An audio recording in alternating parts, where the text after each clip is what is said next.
Today I'd like to talk with you about a certain topic, and that is, does the Pokemon Company really know what it's doing?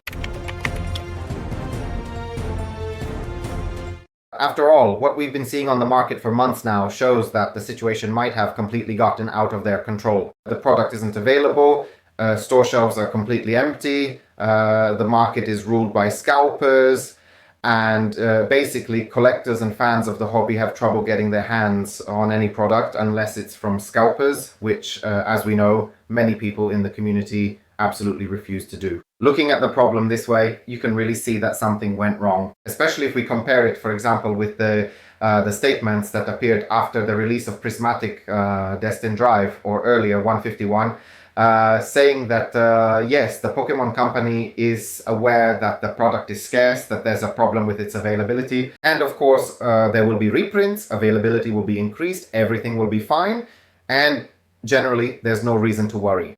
But people know better. They know those reprints aren't arriving in the expected form, the product is still hard to get. And in January, we already have another expansion, which looks like it might also be affected by some of the problems we dealt with in 2024. I'm talking, of course, about Ascended Heroes.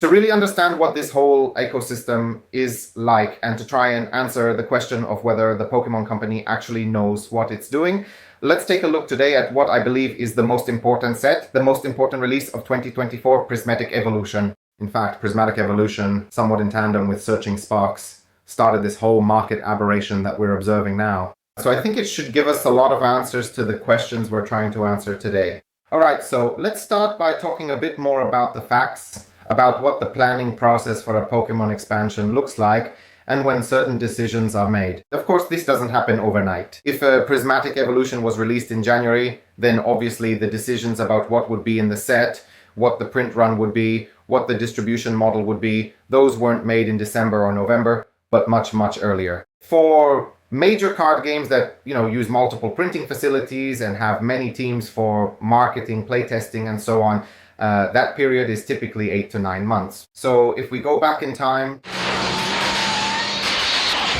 to the moment when those decisions about Prismatic were being made, we'll see where the Pokemon card game stood at that time. And, well, it wasn't a particularly good time for the franchise, especially for the card game branch. Specifically, it was the period of Paradox Rift, Temporal Forces, still before the masks. So, what did the market look like back then? Well, for those who don't remember, let's bring up a few facts. Temporal Forces was historically one of the worst selling sets. Pallets of merchandise were sitting in distribution, which of course wasn't good news for the distributors, the Pokemon Company, or the stores. And it wasn't good for collectors either, because what excites people in this hobby is collecting interesting, unique, and sometimes even rare cards that can, in one way or another, somehow make their collection of cards much more, well, cool, impressive, and exciting to look at or show off to others. But in general, when looking at the bigger picture, Temporal Forces probably failed to fully meet the expectations and hopes of the entire audience, including both casual fans and dedicated collectors. As a result, it just sat on those pallets and nobody wanted it. So the distributors had to sell it off below cost, really,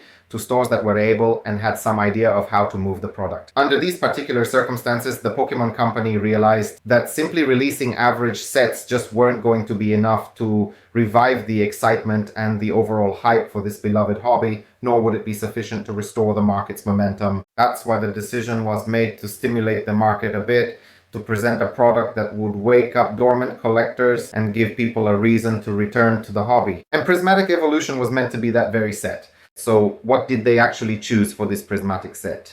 Let's take a look at how the set is constructed. First, it's a special set, so no booster boxes, which means a much smaller supply of packs on the market. Second, it's released in waves, so it's actually hard to get a large number of packs to open right in the first wave. And, that's likely to create a certain kind of FOMO. But for that FOMO to exist and for people to be interested, the set also has to be strong. And the strength of a set is often judged by people based on, well, the appeal and value of the chase cards you can pull from it. And here, they chose an absolute banger. The Squirrel, Eevee, who, along with all of its evolutions, is an absolute commercial home run. And really a practically guaranteed success. But that wasn't the end of the story. Another thing that shows the engineering genius of the Pokemon Company is the entire structure of this set.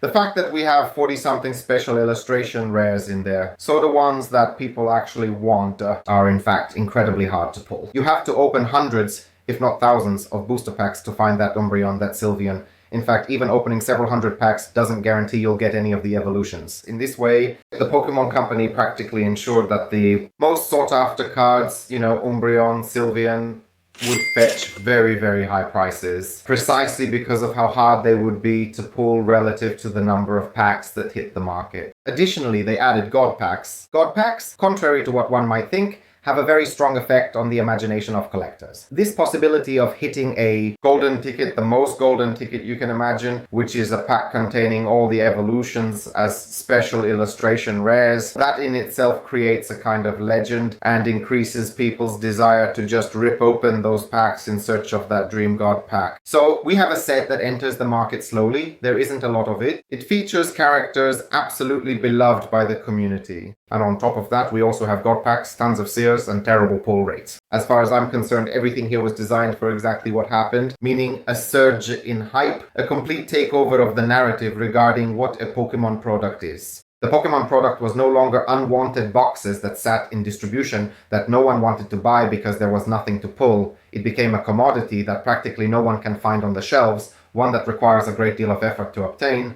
but also what you can pull from it excites practically every collector. And so we had a rush on stores.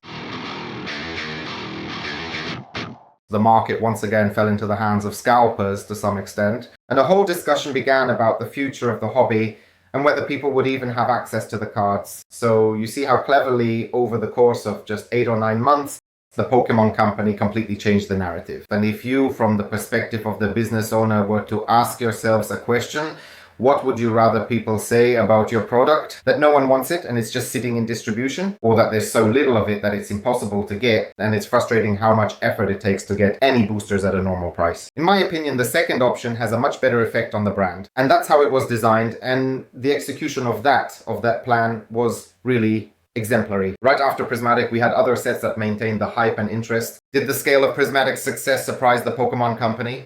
Surprise, motherfucker! Probably so, hence the company's reaction. Despite everything, a large number of bundles, which, especially in Europe, started appearing in a sort of firefighting mode, even back in the summer. And so we arrive at a point where these subsequent sets, while maintaining the hype, are actually trying to increase the supply of these cards, giving people a chance to find boosters, open them in the comfort of their homes, then trade with friends or add cards to their collections. We're already seeing this to some extent. The huge supply of these EX boxes hitting discount stores and other shops shows that people, if they really want to right now, are able to find these packs at a reasonable price. But of course, the hobby is in a completely different place now. The pool of interested people, collectors and investors has grown drastically. And so now, the Pokémon Company is facing different problems. The kind of problems that I think any manufacturer would love to have.